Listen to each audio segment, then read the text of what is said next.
Okay, good evening, everybody. Thank you for turning out tonight for what is the second community meeting on the housing element update. I hope that a lot of you probably were able to attend our May 23rd meeting, which was the first meeting that was hybrid, held at the community hall and virtual. This is a virtual meeting only, and tonight we will be focusing on the perspectives of students and older adults and their challenges related to housing. We've been having quite a few meetings related to the housing element, but again, this is more of a focused meeting, a community meeting, to really share other people's perspectives and hopefully stimulate conversations through breakout rooms that were utilized in the first meeting, and we expect to use them again tonight. The meeting will be an hour and a half in length, and we'll try to move through it pretty quickly and effectively. For people who are new to this process, I just want to say that the city has a lot of information out there on the housing element on its engagecupertino.org website, and we will be regularly having meetings. There'll be another meeting unrelated to this one on Monday at 11. It's the Community Engagement Plan Advisory Committee meeting. And there'll be city council meetings held next month that will be focusing on the different sites, the properties that will be included in the housing element inventory. Since we're following a tight timeline, I just want to wrap up my comments. I will be handing the meeting over to Josh Silo with West Valley Community Services. We'll also have EMC Planning, who is a lead consultant on the housing element update, on hand as well. So with that, I will turn the meeting over to Josh. And again, thank you all for turning out tonight. Thank you so much, Luke, and good evening, everyone. My name is Josh Sello, and I'm the Executive Director of West Valley Community Services. We are the West Valley's community service agency. We have, over the last almost 49 years, delivered basic needs services to individuals and families facing food and housing insecurity in the West Valley. And Cupertino is one of the cities that are a part of our service area. As the Executive Director, I spend a good deal of time doing research, reading books on food and housing insecurity. I've read many good books about it, but I saw a new book come out recently that I had to get my hands on, and it actually relates to tonight's topic. And the title of it is pretty direct. Homelessness is a housing problem. And the authors, Greg Colburn and Clayton Page Aldern, basically say that we can talk about all sorts of reasons, contributing factors to why people end up unhoused. At the end of the day, it's about housing, access, housing cost, and housing policy. And that's part of what we're here to talk about tonight. We have an incredible panel here with us, and I'm so excited for you to hear them speak and learn from them. I'm also excited for you to learn from each other. So why don't we go to the next slide? You can see our goals for this evening.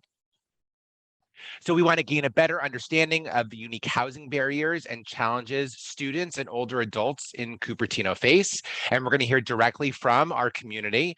We're going to engage in dialogue with our neighbors, because that's one of the best ways we learn is in dialogue with each other.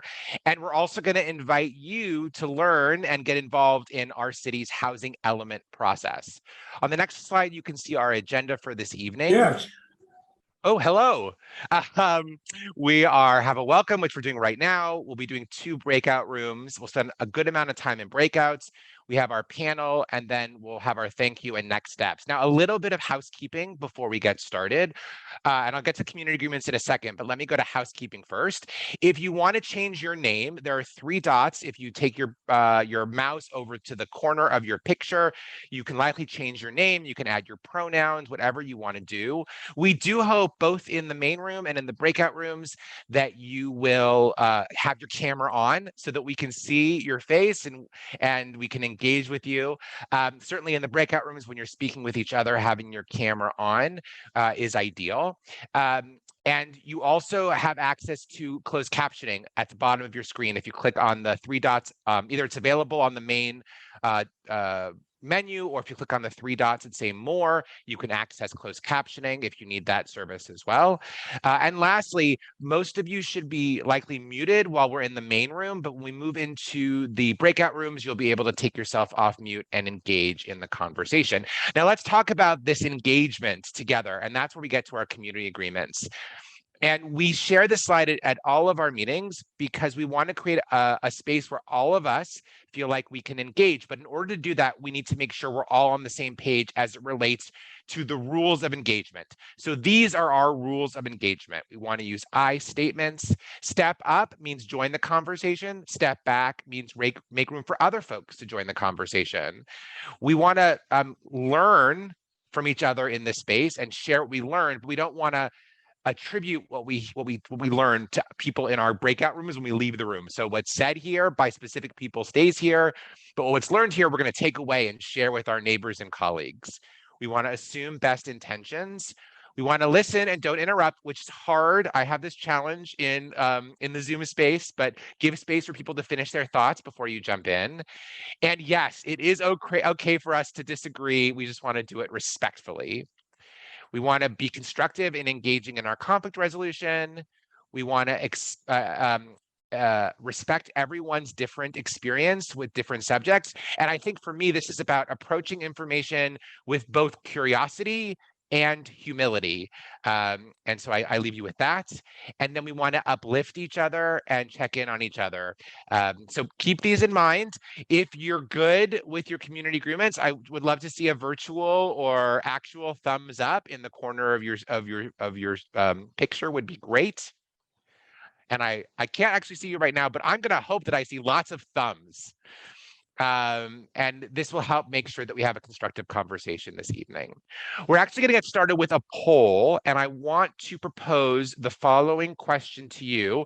You're going to have an opportunity to rate on a scale of 1 to 10 the following question. And if we can launch that poll, the first question is, on a scale of 1 to 10, how strong of a sense do you think you have of students and older adults' experience related to housing? So 1 is very little, 10, you're an expert. So go ahead, rate yourself. We'll give you a little bit of time to do that. Looks like we have we'll share the poll when it's done. Let's give it another 10 seconds. And just the first thing that comes to your head. Okay, and why don't we go ahead and end that poll and share the results? So you can see here, it's really a range. Are we sharing the results? Yes, there we go. You can see there's a real range in the room, which is to be expected. So folks approach this from a wide variety of perspectives and experience. Let's go to our second poll question. Have you experienced housing-related challenges, such as housing insecurity, trouble paying rent, eviction, or homelessness? Let's move to question number 2, if we can. We can stop sharing and move to question number 2.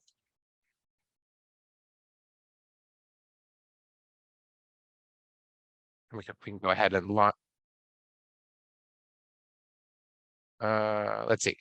There we go. I think it's up now. Have you ever experienced housing-related challenges, such as housing insecurity, trouble paying rent, eviction, or homelessness? Do you all see that? Let's see if we can relaunch that question. There we go.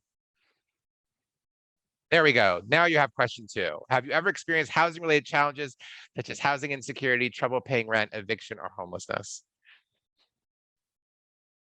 Again, we'll just give you a little bit of time to fill this one out.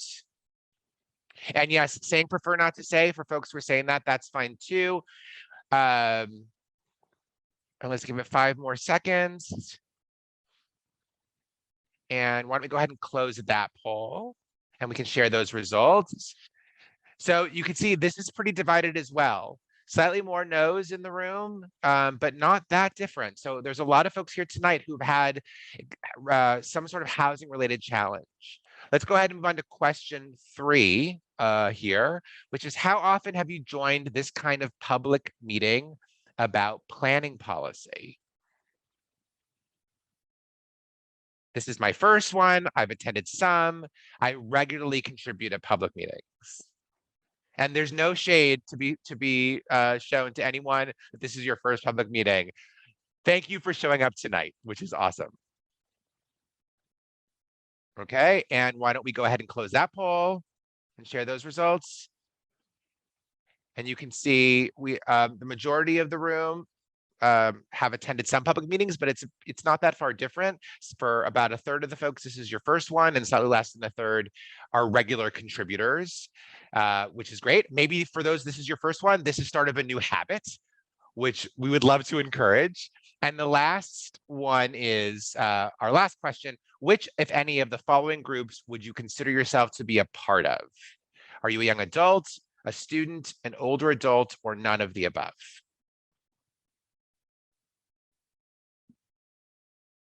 And we're self-defining older adult. We'll give that a few more seconds for folks to weigh in. Okay, and let's go ahead and end that poll and share those results.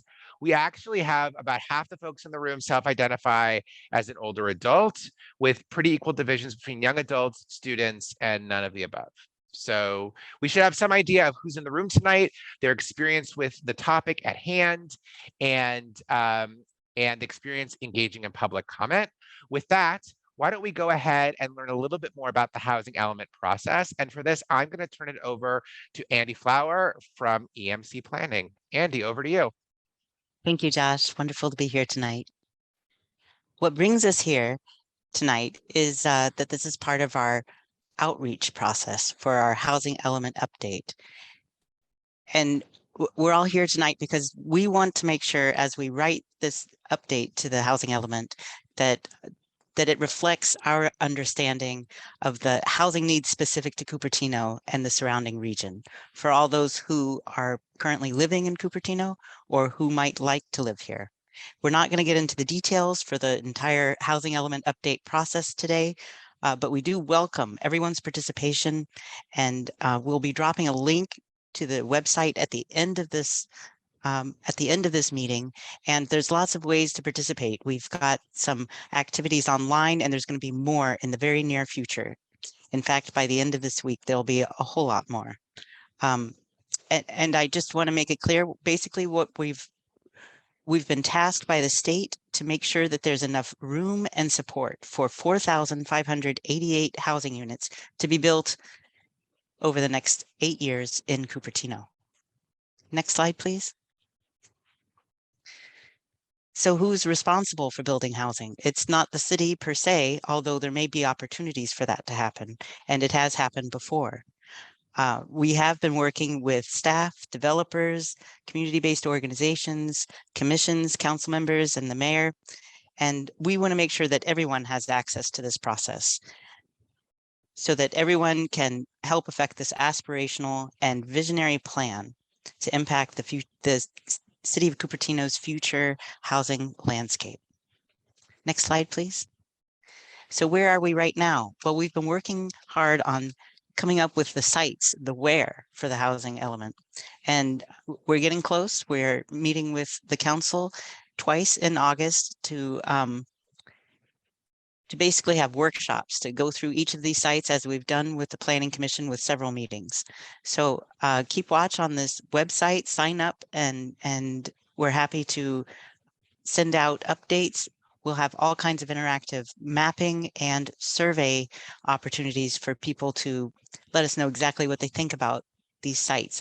We have them specified, and we want to hear from everyone throughout this process. So our next council meetings are August 16th and August 30th. And we're hoping to go live with our new map and surveys for the sites by this Friday. And it'll be August 4th will be our deadline for us to fold in all those comments that we received from you so that the council can see those comments firsthand, and it will be a part of the public record. This is a very crucial time for your voice to be heard and to impact the future of Cupertino when it comes to housing. Thank you. And now I'll pass it back to you, Josh. Thanks so much, Andy. In a minute, we're going to move out into breakout rooms, and this gives us an opportunity to get to know each other and learn a little bit about who has joined us more granularly than the survey we did at the top of the program. This is the question we're asking you to consider in your breakout rooms. What is your name and why did you choose to come to this meeting tonight? And we're going to drop that in the chat as well. so that that question follows you into your group. Each room will have a facilitator to help move the conversation along. And we encourage you to listen and speak. So make room to introduce yourself and also to see who else is in the room, because we only have 10 minutes together for this next section. With that, we will send you into your breakout rooms and see you back here in 10 minutes. For folks who are coming in, welcome back. We're going to wait till everyone's back from their breakout rooms to begin again. I see some smiles, though, with folks with their cameras on. So I hope that means you had good conversations in your very quick and fast breakout room. Folks are still coming back, though, so I want to wait and make sure we get everyone here before we get started.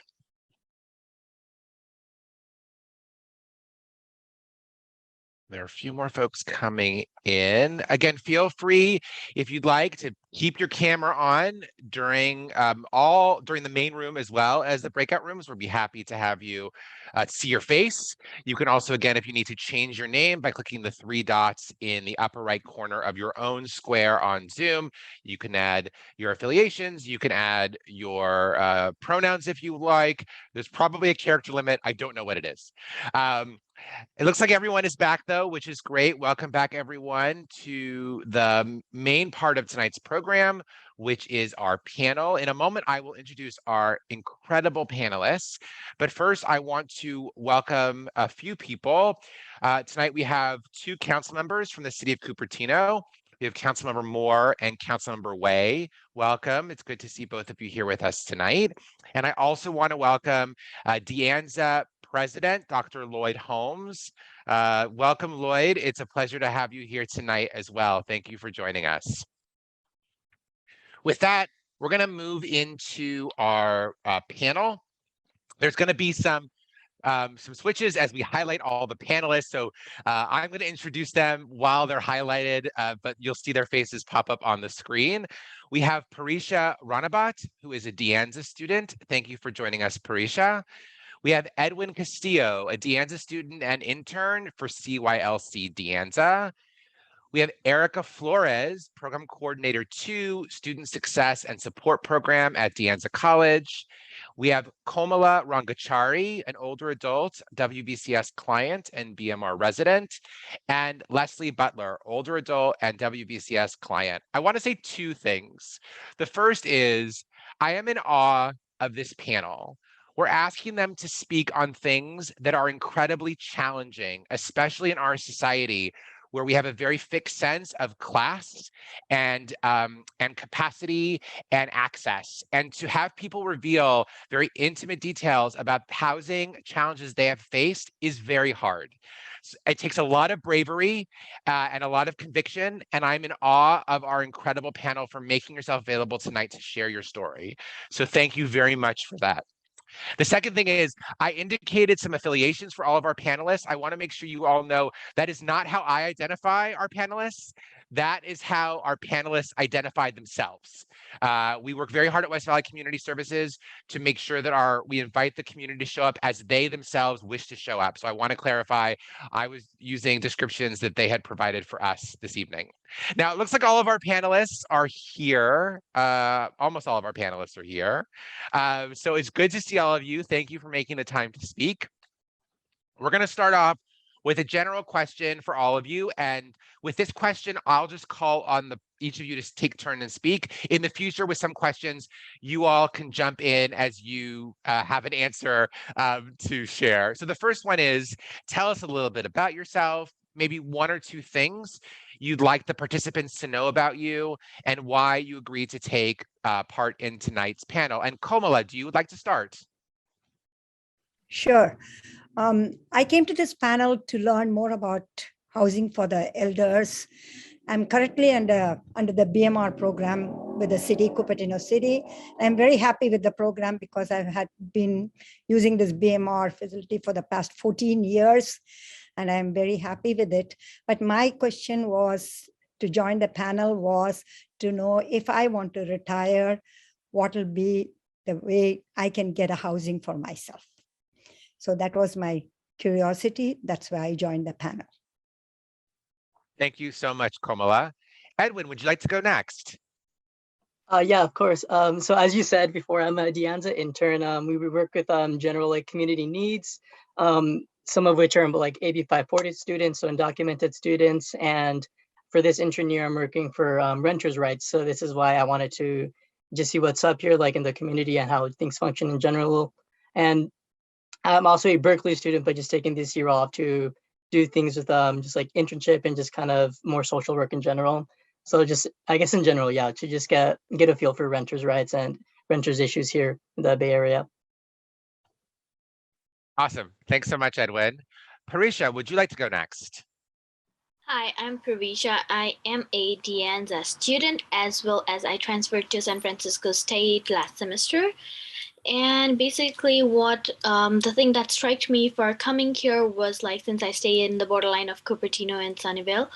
So like due to the inflammation, the price of everything has really increased. And for students like us, like we really want to get like a good education, like where like things are happening is the tech field, like not only like high tech people, but like people like us who are struggling, we would also want to be in the area. And to start off anywhere, like paying a rent for like having to pay something more or something like this is like really not affordable for us.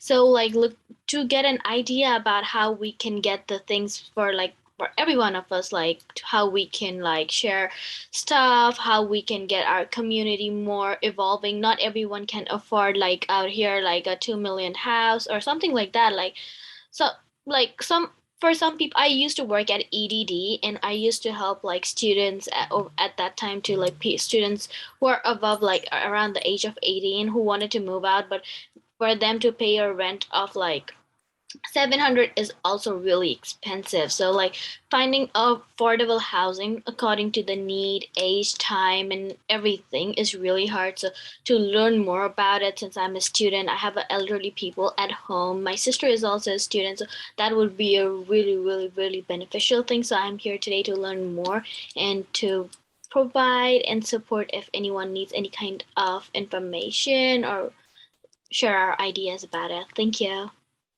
Thanks, Parisha. It sounds like you bring a lot of different perspectives living in a multi-generational household. So I appreciate you sharing that. Leslie, would you like to go next? Good evening. My name is Leslie Butler. I am a business owner. I own the business Moving Green Today, where we help families in transition during an estate sale or a clean out. What actually happens is if a family has a loss, then they are in a urgency to sell their home, but they have all the belongings to take care of. And the reason why I joined this is because a business owner can also be affected. They have had their loss through the pandemic or through a physical challenge. And for me personally, I had a very serious accident in 2018. I fell, I broke my femur, my tibia, and ankle. And now as a business owner, I am fully metallized.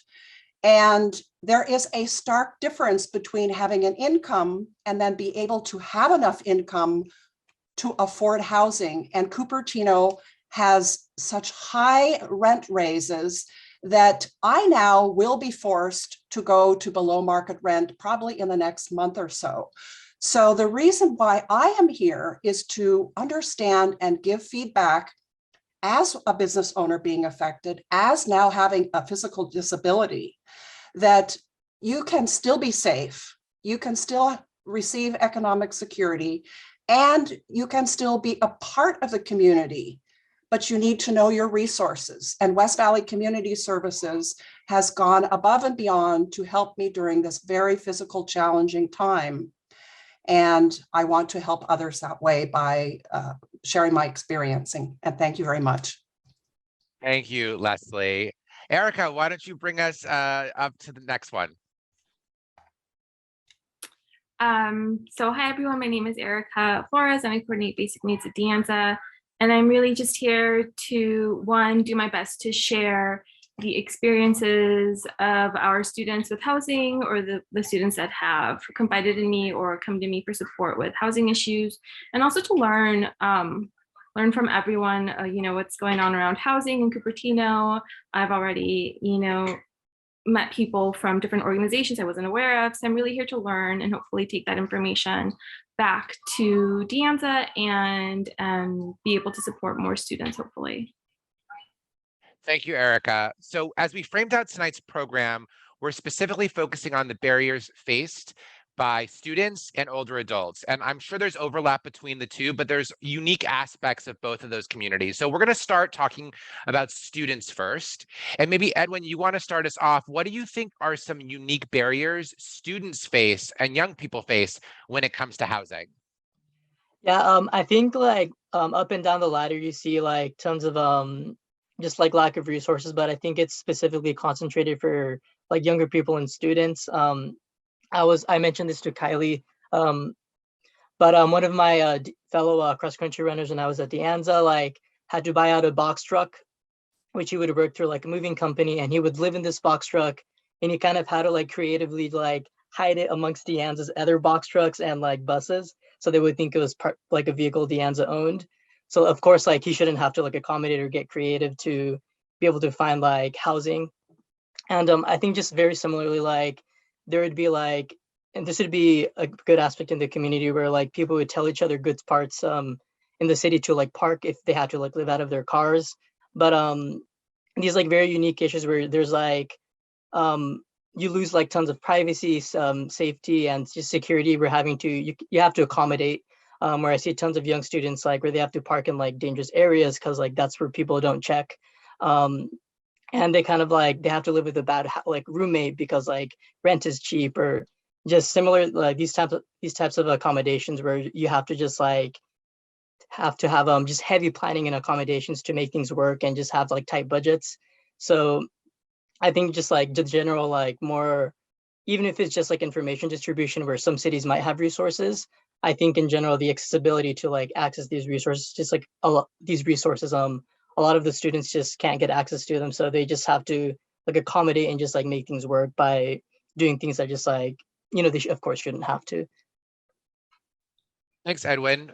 Parisha, are there any other unique barriers that you think students face, young people face as it relates to housing? Yeah, there are a lot of barriers that students face because like I am pretty much sure like out of here a lot of students know that the tuition fees are really expensive, and if you despite like we have our FAFSA, we have our everything covered up, we have a lot of like things to take care of like our books and everything, and the rent is one of the most difficult parts, like being a full-time student for me.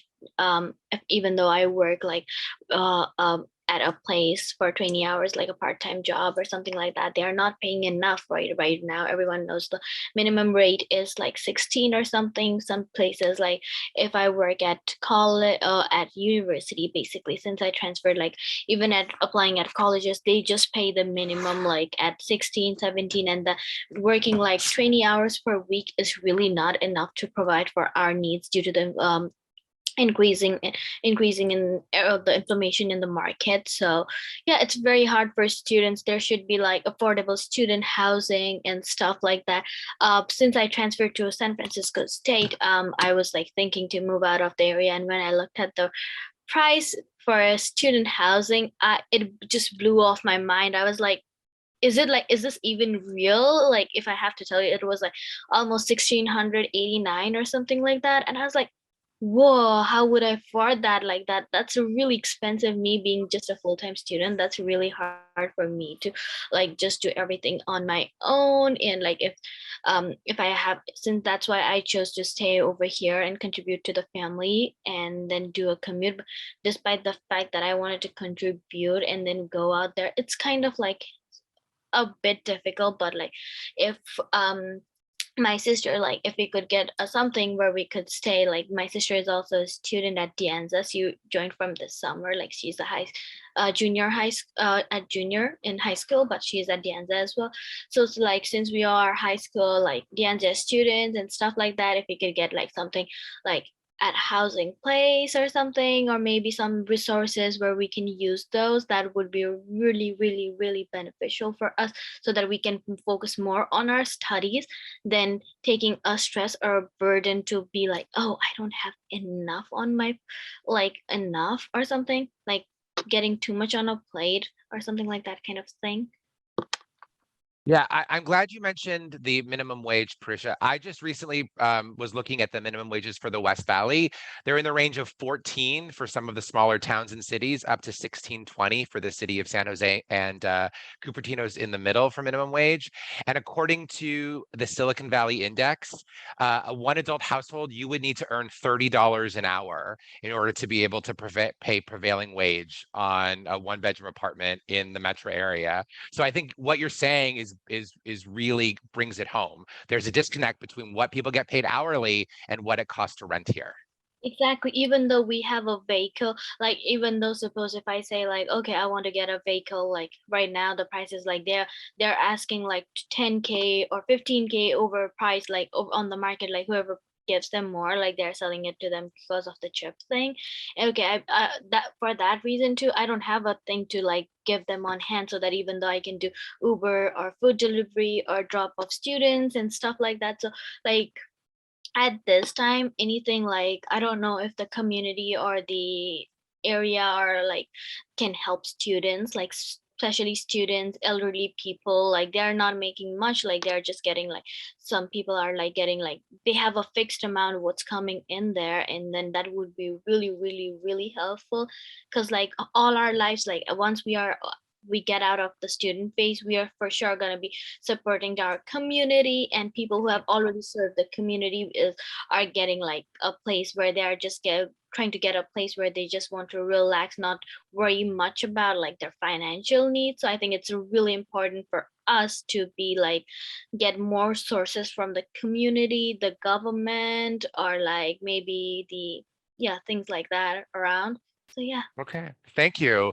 You know, Erica, you work with the student body broadly of De Anza. How are you seeing this manifest, these housing challenges, or maybe other challenges you're seeing manifest across the De Anza College student body? So I think what Edwin and Parisha have shared is completely accurate from, what I have also learned from students. I think some things that became clear to me in this work is just the challenge of even finding and accessing the resources that are available. And obviously there aren't enough resources available, but what I find with students of any age or young people is really just issues with navigating just the maze that are all of the resources, the agencies, the requirements, the guidelines, the forms. It's a really daunting task for someone who is new to this circumstance. So I've had students that were nervous enough to come and talk to me on their campus asking for support. So when the support is outside of the campus, it's really difficult sometimes for them to be brave enough or really make that phone call or go to visit that place. So it's a lot of teaching how to navigate these systems, which are so confusing and so detailed and so intertwined with each other. So that makes it really difficult. Other barriers that I come up depending on the type of help that the student is looking for. Some students need emergency shelter. Yeah. And that could be completely across town, making it difficult to get to school or to work. So it impacts their status as a student. If they have a pet or a partner, some resources aren't available to them. Sometimes there's financial grants that have really strict requirements that students just don't fit into, like valid leases versus subleases. Even when students have the means, perhaps to find a place to pay for a place, which is incredible in and of itself. Sometimes there are requirements that students don't have, like credit scores or renter's history or things like that make it really difficult. So there's a gamut of barriers that students really do face when they're dealing with housing issues. Somebody mentioned, I think Edwin, you mentioned athletes. A lot of athletes come from out of state or out of the area. So when their housing falls through, it's a really difficult position that they're in. International students, the same thing. And I feel like a lot of the students that I've seen sometimes or that have come to me having becoming housing insecure was something that happened very suddenly with no, there was no time to plan or to save or to seek out resources or just in it immediately. And that makes it very difficult because that type of resource is incredibly limited in this area, and I'm sure many others. So students do have a lot of unique barriers that that maybe aren't across the board, but can happen at any age or stage, you know, for them. Thank you, Erica and Prisha and Edwin. Now, we also want to talk about the unique barriers that older adults face. And for that, Leslie, why don't you kick us off? What are some of the unique barriers you see our older adult population facing? So good evening. So the older adult faces numerous housing challenges, and each adult has their own unique scenario. And I will say that, first of all, we all want to feel safe, have economic security, and we want to feel comfortable within our means. But the difficulty is that they may have a Social Security benefit that has been predetermined that they cannot afford, even if they had an additional part-time job. And I will reflect on myself because I did have that accident.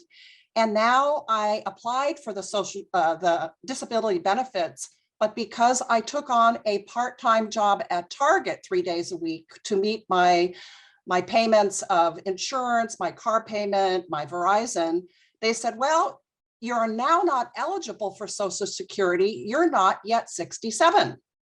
So I will be 67 in about 2.5 years. I'm 64. So I need to now have this other part-time job while I promote my strategy of my marketing of my business Moving Green today. And that has become another challenge is, do I want to continue as a business owner? What other things can I do with my past experience? But I love what I do. I have a passion for helping families in transition. And so now I have a little bit of mental awareness about my own self is, do I need some extra counseling? Maybe my community can help me with that.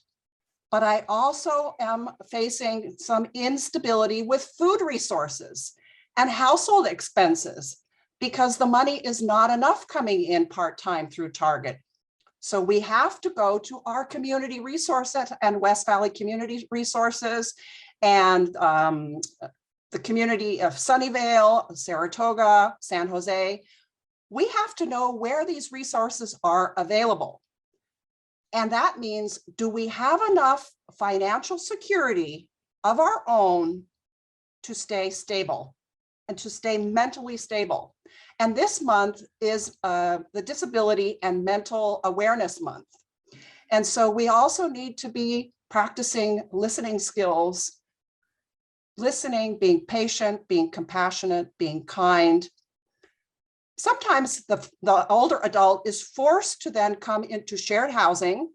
They might need to live with their older children. And then all of a sudden, that older child is also helping with the income for their older parent. So they become dependent on the community services. And a part-time job after retirement is also very difficult because we have to be flexible around other age groups. And then, of course, now we are faced with learning new technologies as an older person. We have to learn devices. We have to learn Zoom, Google networks. I just learned how to do messaging on Google, so I can do messaging from my computer. But we also need to find out, where can we get these resources? Do we go to the community? Do we take classes? Habitat for Humanity offered classes. Can we go to the recreational department? But when we have a financial loss, we are dependent on the other resources, and then we have to take care of our health. So what if we are undercovered California, where I am undercovered California? What happens if something all of a sudden comes up with our health? Who's going to help us besides our community? So I'm involved in the Odd Fellows of Saratoga. I'm active at St. Andrew's Episcopal Church. I'm also part of the Saratoga Chamber of Commerce. But if I had not had that volunteerism back into my community, which I then now could ask for help, they would have not known that I need help. So it's very, very important that we become humble and that we say, I need help, who can help me, and where I can go for help. So helping the community means also we need to know where those resources are. So I can only be thankful to God that I know about West Valley Community Services in order to help others. Thank you. Well, thank you for that great plug, Leslie. I do appreciate that. But I want to say you do, you draw out all the constellation of challenges, conflicting information, the disparate delivery of services in different locations that exist. It's particularly challenging if an older adult doesn't have access to a car or is no longer driving, depends on public transportation, all those sorts of things. So Yes. thank you. Kamala, let's hear from you also. What do you think are some unique barriers older adults are facing?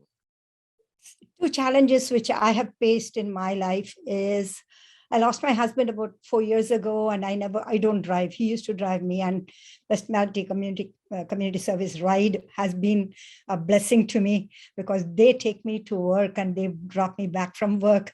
And I really happy that I got this ride for me where I can go to my school. My challenge is, as we are getting older, we have to work to sustain ourselves, to get food, shelter, housing, everything else. So if it comes to a stage, like Leslie said, that we are not able to work, where do we turn into? Where do we get our housing?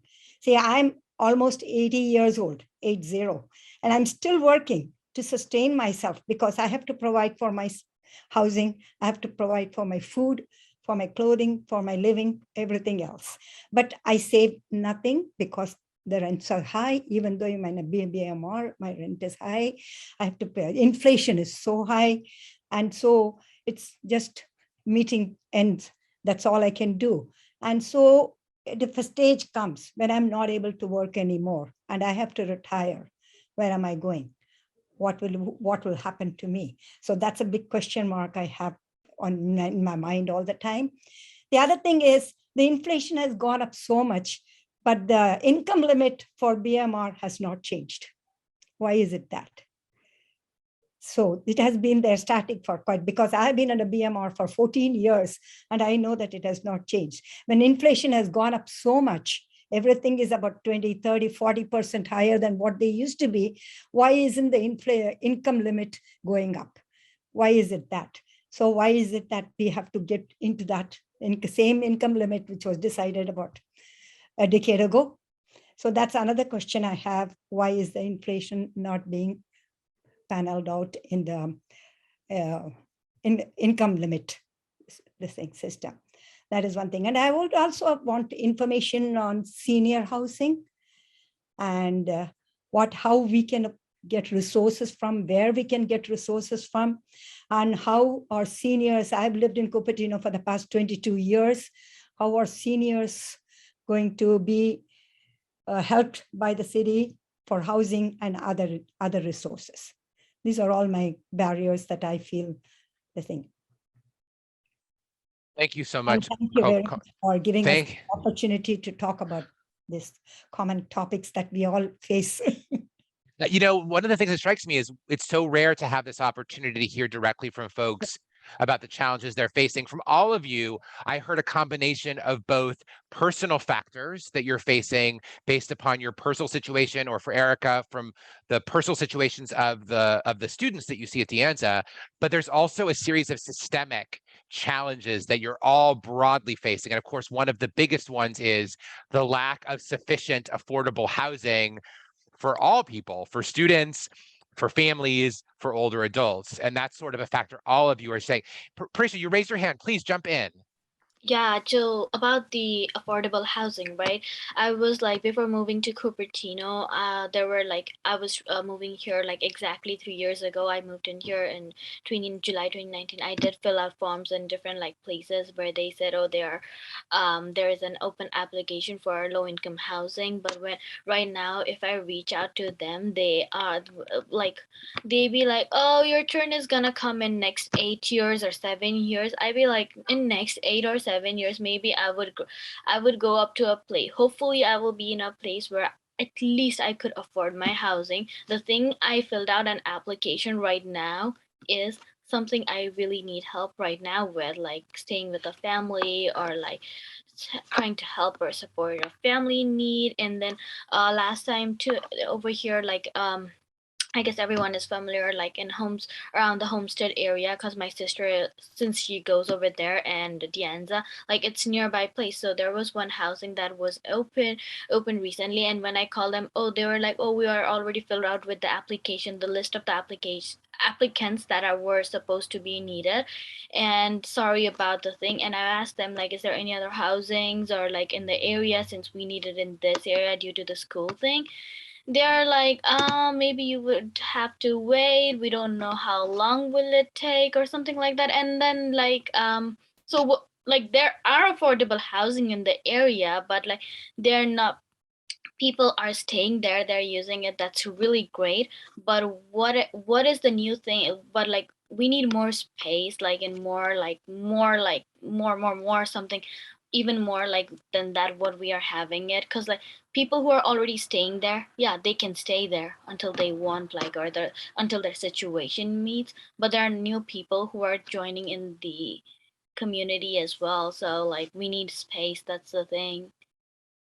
Yeah, absolutely. Thank you so much for adding that in. I want to talk about about the housing market, both the BMR housing market and sort of what we're seeing more broadly in the housing market over the past few years for those of you who are renting in the non-BMR retail housing market. So let's start there. So I'm going to open up to the panelists who are current renters in the non-BMR market. We'll get to you, Komala, in a minute. But what types of things are you seeing as renters? What changes have you experienced? What's happening with pricing? How is this impacting you? And so anyone who wants to jump in and answer that question about the housing market, please, we'd love to hear from you. Go ahead, yeah, Leslie, yeah. Yes, so I moved here from Saratoga in 2004. I live at the Glenbrook Apartments. The rent started at $11.09. And I know that at the end of August, my rent will go up to about 2,900 and something odd. So I have a 1-bedroom. It is a very nice community, but I will be forced to move. I will be forced to move.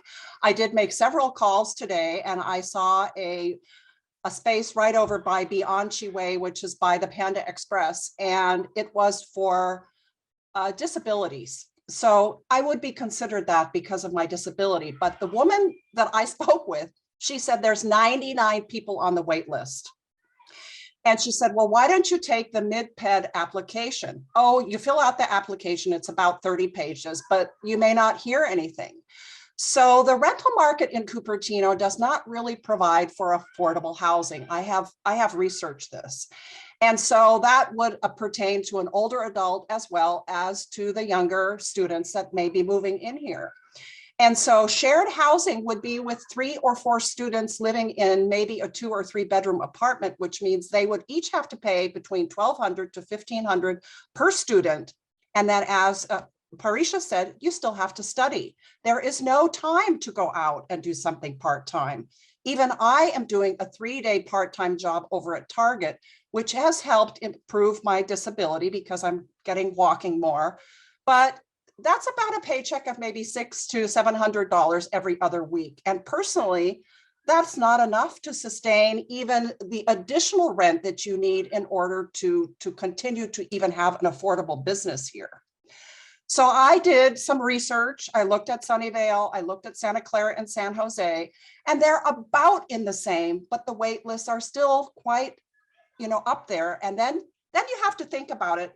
Well, what am I going to do if I have to move? So that, of course, is my business, but the hardships are real. They're really hard. Somebody then has to downsize in a very short amount of time. That means taking care of their belongings, finding a place, seeing if you need help, if you have a mobility challenge. That means getting someone to help you pack up. Then you have the move costs from where you live to where you're going to move. You have new utilities. You have the new internet. You have maybe changing your business license like I'm going to have to. I have to then change my business license from Cupertino to Santa Clara. What is that going to cost me? and then it is an emotional stress. So I'm working now with my church group, and I'm going to have some one-on-one counseling just in order to help me in the move. And it is hard times, but we have to continue on. If we have our community and we know the resources, then we can help others.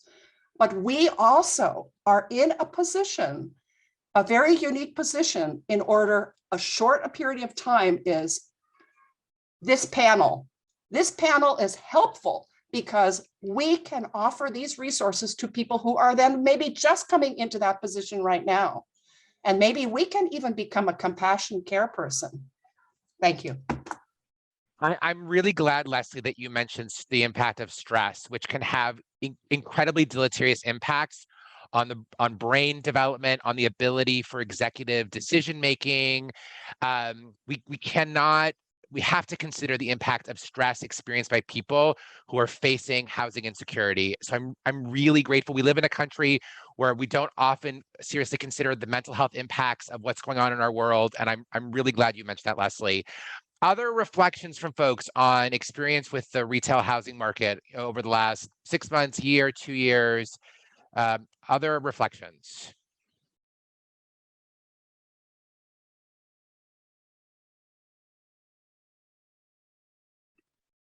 If I can add, Go ahead. Go ahead. Go ahead, Edwin, and then Erica, you can jump in afterwards. Okay, for sure. I just wanted to add something that was really important to me, which is kind of like the undocumented and immigrant community.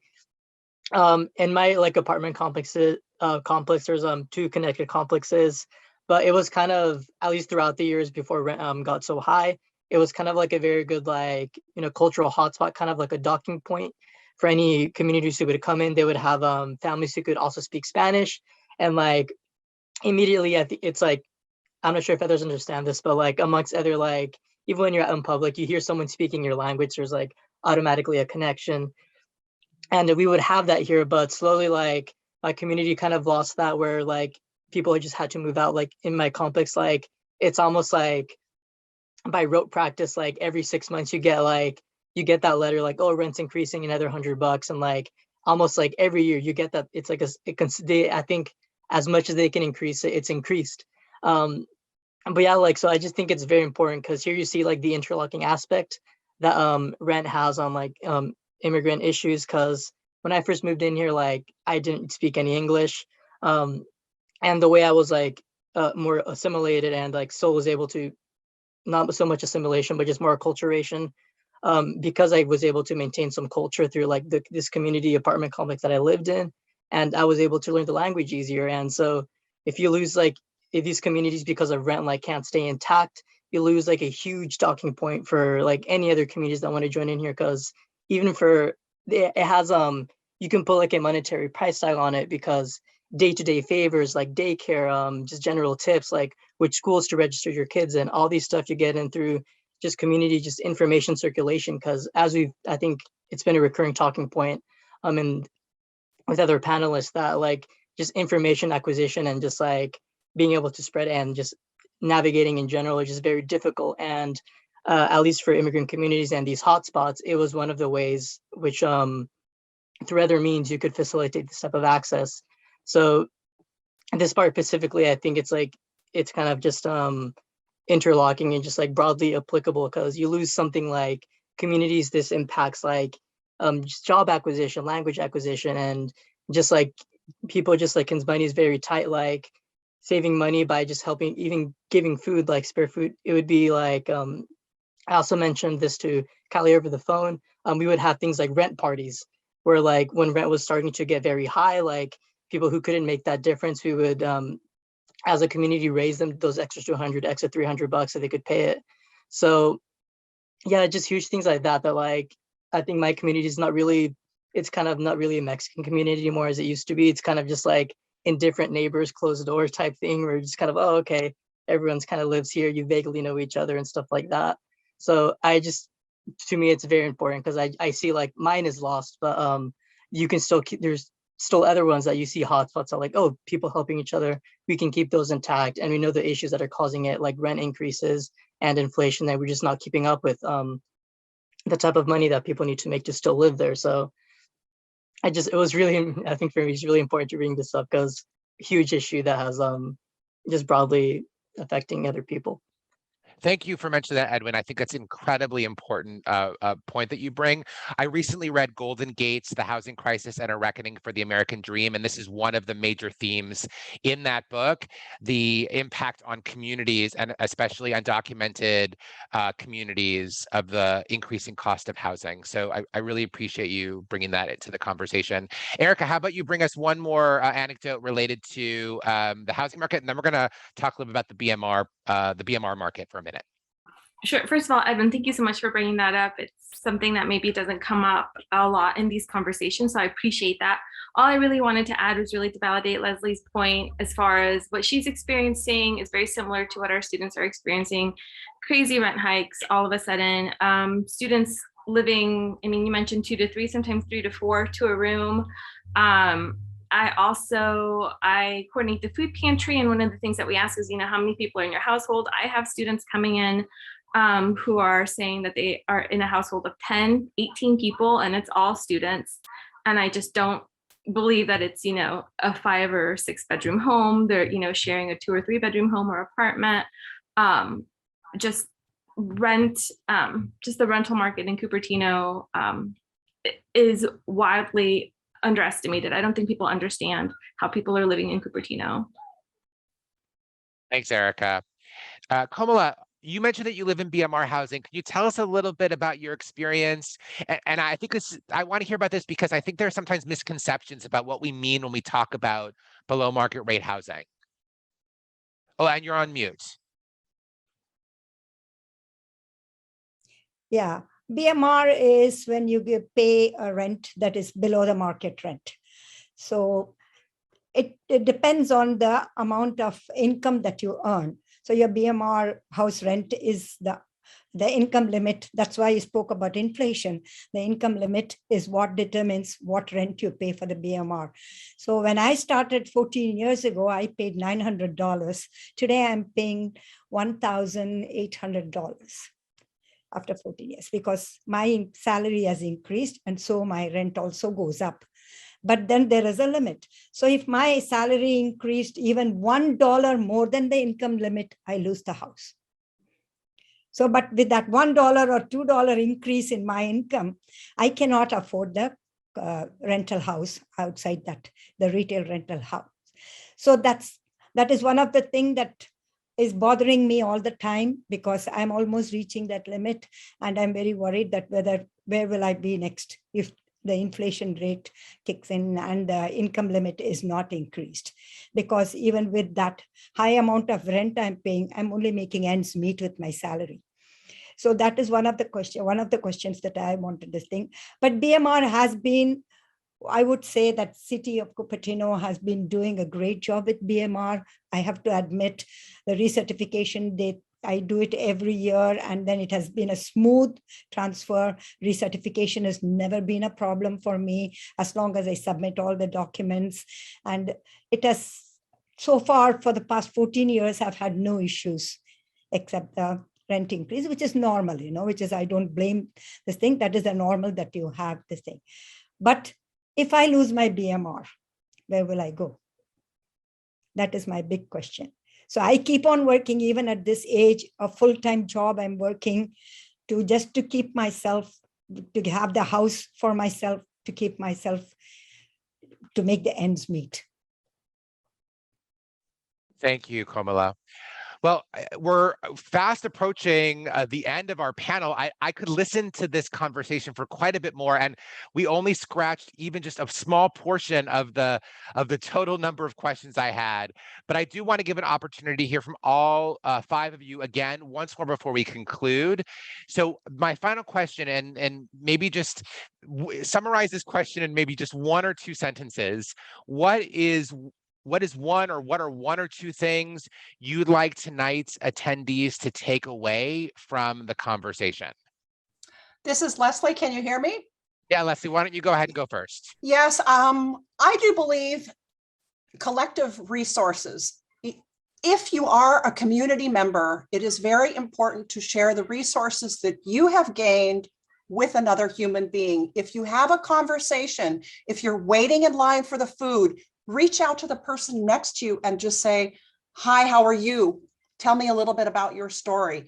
If you're at your church, if you're at the Oddfellows, or you're volunteering somewhere, talk about your experience to somebody else, because they may have a connection. You may be able to offer something. Thank you. And nothing replaces that personal connection, that personal relationship building. Thank you, Leslie. Parisha, how about you? So what I would say is the same as Leslie. Like if you know something, then yeah, for sure share it.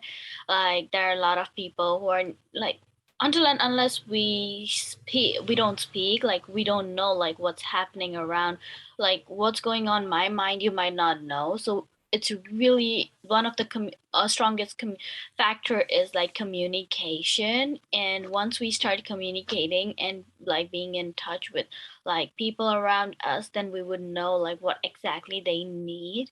So like for an instance, like I used to work at EDD, the student intern, where we used to help students that especially from age 15 to 24. But one main question was, while I was reaching out when I was working there, I was reaching out to students, and so many students had a question that like we don't know about the services that like for some people we used to go for training and those kind of stuff that the government is providing. There was no advertisement. It was just a self-reaching, or like when like around the area if they have something they would go. But the main question that all the students gave us is that if there was more like advertisement, then more students would get help, since the community did not have like the EDD did not have enough like sources or like things that they could not help out. So yeah, once we know about a lot of stuff, it's really important for us to like get in like meetings and stuff like that and let people know about all these stuffs, then it would be really helpful. Thank you, Parisha. Edwin, how about you? Yeah, I mean, firstly, I want to really quickly just echo that, because while like these type of resources may not apply even to the person you're telling, they might have someone. Like even for De Anza, we have like the Adela Scholarship, which like I think we even got like we kept like forcefully advertising it because not enough people were applying if the resources there. But besides that, I think just I want people to take away from this to just pay attention to your community. Like, why is that apartment complex no longer there? Why are you seeing this demographic like all of a sudden like you don't see these people, that many people anymore? So just pay attention to the changes in your community and try to see why it's happening, basically. Thank you, Edwin. Komala, how about you? I also think that community resources is very important. And that's how I got into the BMR, with community resources only. And I think West Valley Community Services are doing a great job over there. And I think reaching out to each other and telling them what you know about it, your knowledge, sharing it really helps other people also to get the resources that they need to overcome any difficulties that they have. I think I agree with Leslie, and that causes reach out to people, and then so that you can get some information from them and you can share some information that you have. Thank you. And Erica, how about you? I think something that I hope folks take away from today, and it is a shame that we're running out of time. There's so many different situations and scenarios that I think go unknown or unperceived. It's just a greater understanding that housing in your own community, if you're living in Cupertino, looks very different than most people assume. There are a lot of people that are struggling. So I think the takeaway really is in these meetings or in these associations, or for people that are working on solving or impacting the housing crisis, market affordability, availability, is really to have more of these types of sessions where people can come and really talk about what their housing situation is, what they're struggling with, in the hopes of rallying the community around solving these issues together as a community, because I think sometimes the community itself could be the barrier. And maybe it's because they don't know what their neighbors are struggling with. So maybe that's just a takeaway. Wonderful. Well, thank you. I want to invite everyone here to join me in thanking our incredible panel from tonight, sharing their wisdom, their experience, their perspectives, their ideas, their recommendations. This is how we learn, from people who come to us and share the challenges and the opportunities they faced. I feel like I'm walking away with all sorts of additional learnings and questions. And I really want to again stress how amazing this gift is that the 5 of you gave us tonight. Thank you so much. With that, I'm going to turn it over to Kristen, who's going to share a brief reflection before we talk about our next steps for the evening. So I just want to say hello to everybody who's listening and encourage you to take a breath, because you've been listening and paying attention, and you're about to transition into sharing. So you have questions that are going to guide you, but the basic thing is to notice what you were moved by and what you may be being moved to do or to take action on.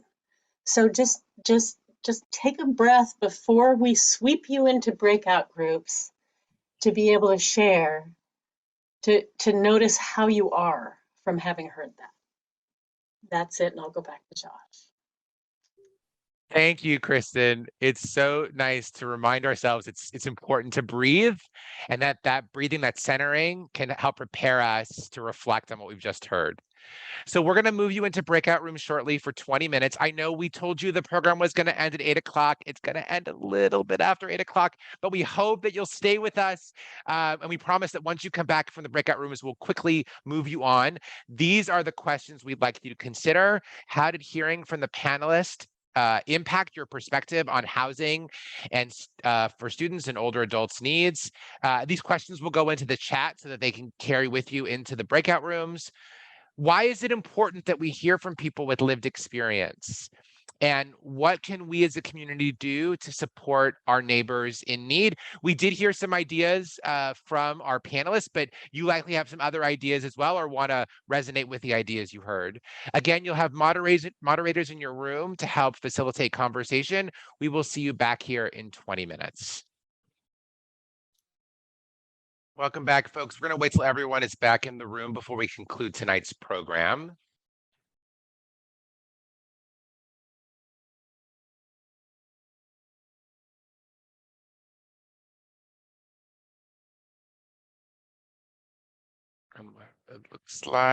It looks like everyone is back. So welcome back, everyone.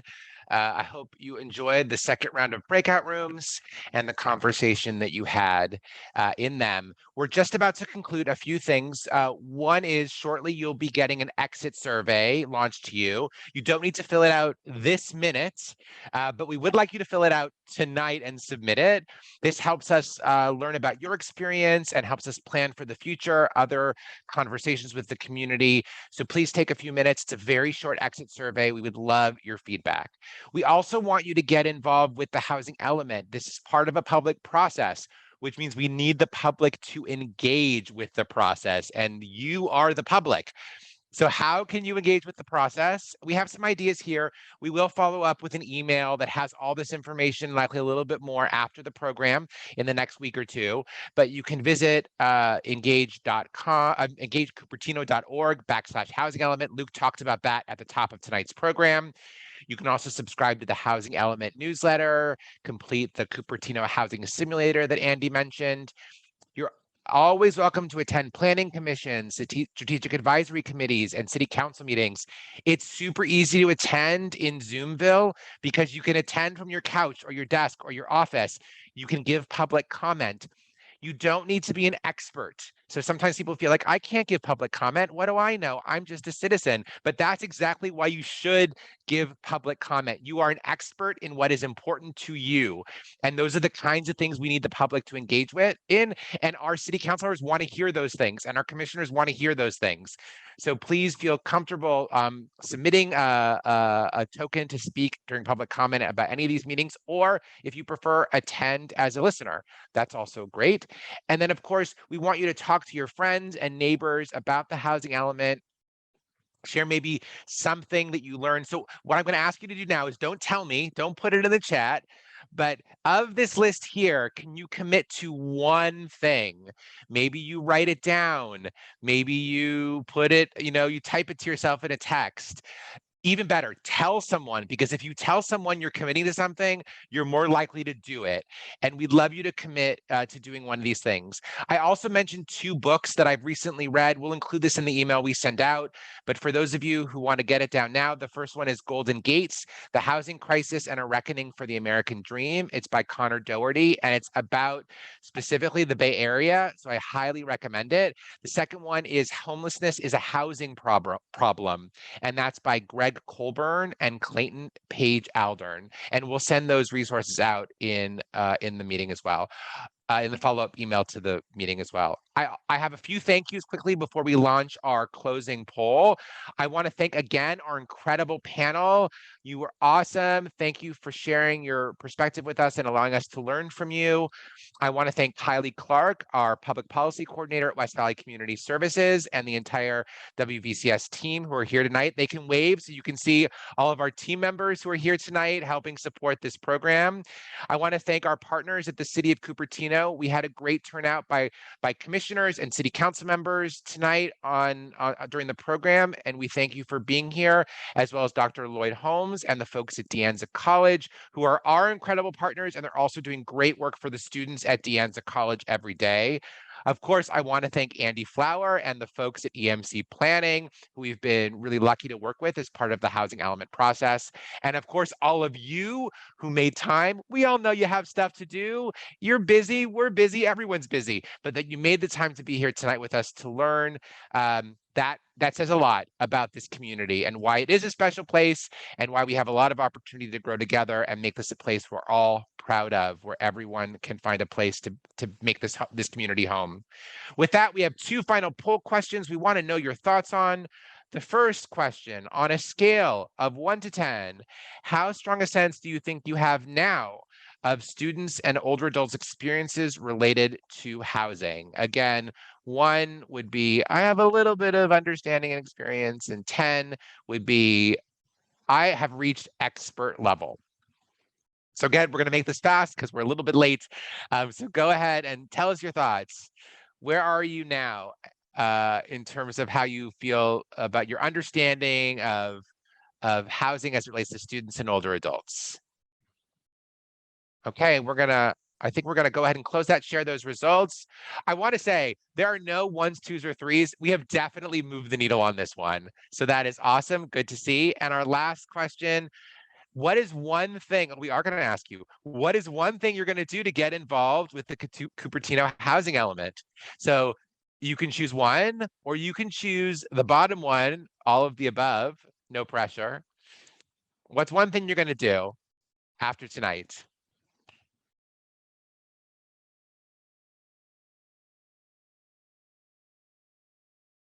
Awesome. Folks are jumping in. Now, if you don't get a chance to share right now, you can still write it down and commit it to yourself and your community, but we can share those results.